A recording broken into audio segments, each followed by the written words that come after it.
यूहन्ना 5 अध्याय। 38 वर्ष के रोगी को चंगा करना। इन बातों के पश्चात यहूदियों का एक पर्व हुआ और यीशु यरूशलेम को गया।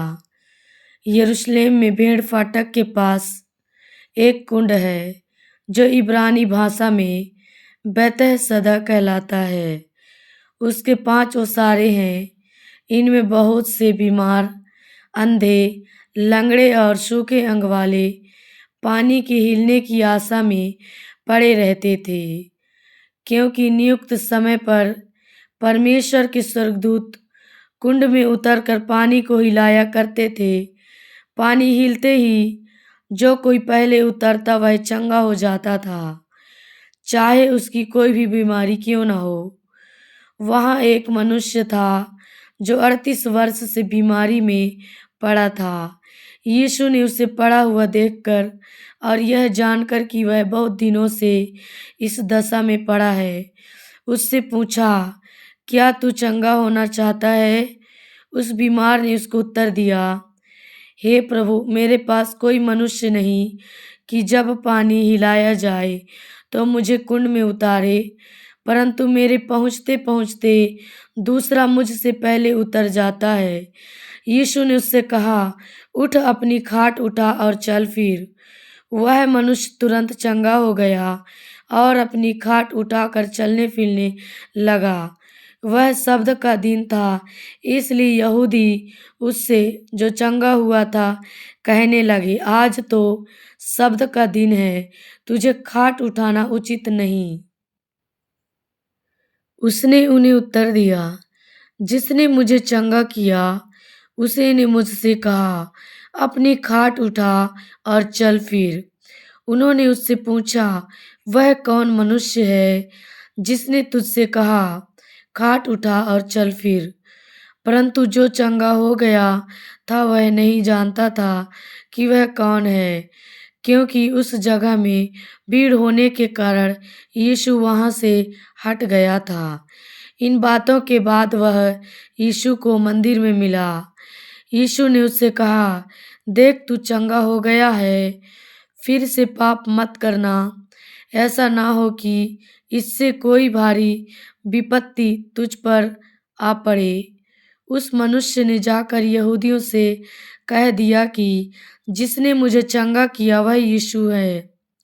इस कारण यहूदी यीशु को सताने लगे, क्योंकि वह ऐसे काम शब्द के दिन करता था। इस पर यीशु ने उनसे कहा, मेरा पिता अब तक काम करता है और मैं भी काम करता हूँ। इस कारण यहूदी और भी अधिक उसके मार डालने का प्रयत्न करने लगे, क्योंकि वह न केवल शब्द के दिन की विधि को तोड़ता, परंतु परमेश्वर को अपना पिता कहकर अपने आप को परमेश्वर के तुल्य भी ठहराता था। पुत्र का अधिकार। इस पर यीशु ने उनसे कहा, मैं तुमसे सच सच कहता हूँ, पुत्र आपसे कुछ नहीं कर सकता, केवल वह जो पिता को करते देखता है, क्योंकि जिन जिन कामों को वह करता है उन्हें पुत्र भी उसी रीति से करता है, क्योंकि पिता पुत्र से प्रीति रखता है, और जो जो काम वह आप करता है वह सब उसे दिखाता है, और वह इनसे भी बड़े काम उसे दिखाएगा, ताकि तुम अचंभा करो। जैसा पिता मरे हुओं को उठाता और जिलाता है, वैसे ही पुत्र भी जिन्हें चाहता है उन्हें जिलाता है। पिता किसी का न्याय नहीं करता, परंतु न्याय करने का सब काम पुत्र को सौंप दिया है, कि सब लोग जैसे पिता का आदर करते हैं वैसे ही पुत्र का भी आदर करें। जो पुत्र का आदर नहीं करता वह पिता का जिसने उसे भेजा है आदर नहीं करता। मैं तुमसे सच सच कहता हूँ, जो मेरा वचन सुनकर मेरे भेजने वाले पर विश्वास करता है, अनंत जीवन उसका है, और उस पर दंड की आज्ञा नहीं होती, परंतु वह मृत्यु से पार होकर जीवन में प्रवेश कर चुका है।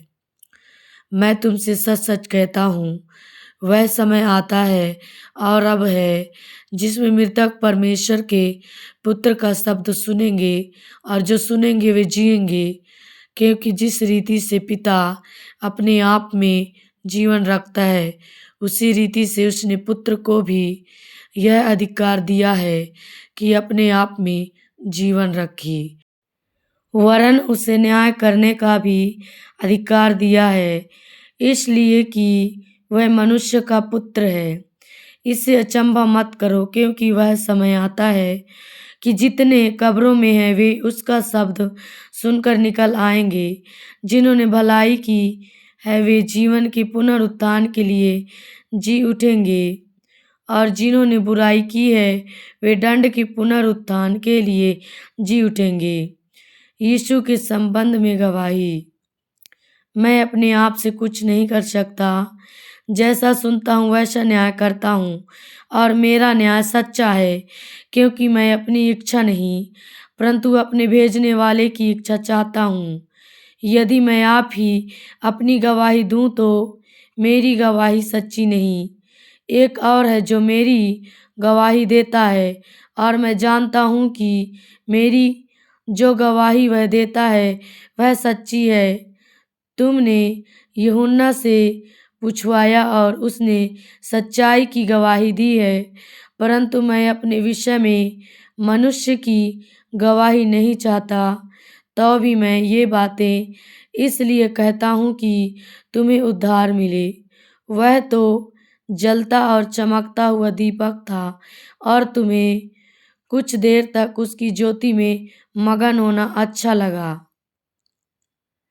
परंतु मेरे पास जो गवाही है वह यूहन्ना की गवाही से बड़ी है, क्योंकि जो काम पिता ने मुझे पूरा करने को सौंपा है, अर्थात यही काम जो मैं करता हूँ, वे मेरे गवाह हैं कि पिता ने मुझे भेजा है, और पिता जिसने मुझे भेजा है उसी ने मेरी गवाही दी है।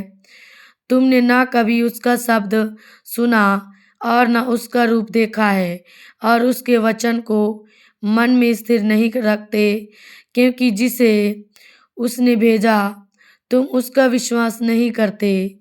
तुम पवित्र शास्त्र में ढूंढते हो, क्योंकि समझते हो कि उसमें अनंत जीवन तुम्हें मिलता है, और यह वही है जो मेरी गवाही देता है। फिर भी तुम जीवन पाने के लिए मेरे पास आना नहीं चाहते।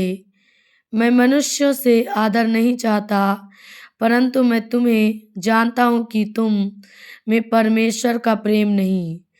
मैं अपने पिता के नाम से आया हूँ और तुम मुझे ग्रहण नहीं करते।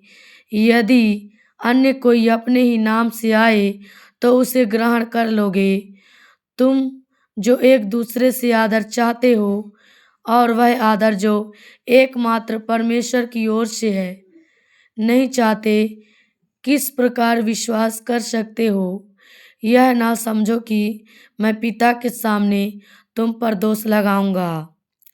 तुम पर दोष लगाने वाला तो मूसा है, जिस पर तुमने भरोसा रखा है, क्योंकि यदि तुम मूसा का विश्वास करते तो मेरा भी विश्वास करते, इसलिए कि उसने मेरे विषय में लिखा है।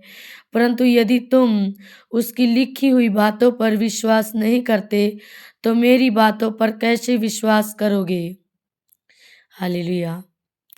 प्रभु यीशु मसीह इन वचनों के द्वारा आप सभी को आशीष दे। सभी को जय मसीह की।